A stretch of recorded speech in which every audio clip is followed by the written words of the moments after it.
अस्सलामुअलैकुम वरहमतुल्लाहि वबरकातुहू। उम्मीद करता हूँ कि आप सब खैरो आफियत से होंगे। हम सब ने यकीनी तौर पर अद्वियात का इस्तेमाल अपनी ज़िंदगी में किया होगा, क्योंकि अद्वियात का शुमार ऐसी चीज़ों में होता है जिनको हम बीमारियों के खिलाफ लड़ने के लिए इस्तेमाल करते हैं। हम मेडिसिन को या तो मुंह के ज़रिए अपने जिस्म में निकल लेते हैं या फिर हम इंजेक्शन के ज़रिए खून की नाली में भेज देते हैं। लेकिन क्या आपने कभी इस बात पर गौर किया है कि मंशियात को कैसे पता चलता है कि हमने जिस्म के इस हिस्से तक पहुंचकर अपना काम सरअंजाम देना है?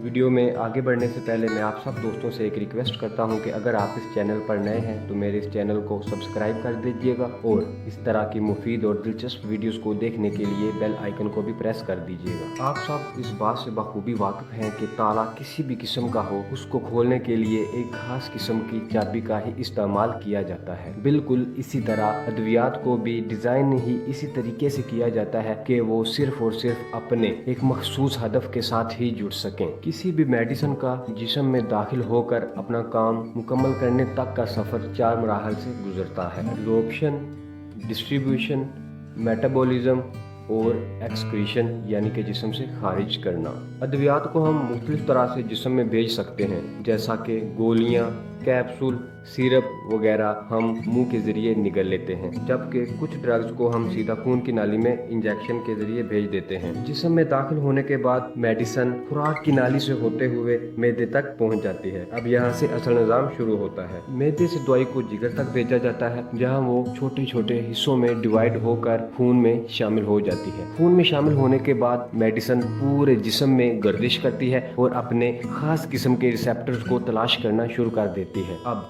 जिस्म में जिस जगह इन्फेक्शन होगा, मेडिसिन वहां जाकर अपना हदफ तलाश करेगी और उसके साथ जुड़कर अपना काम सर अंजाम देगी।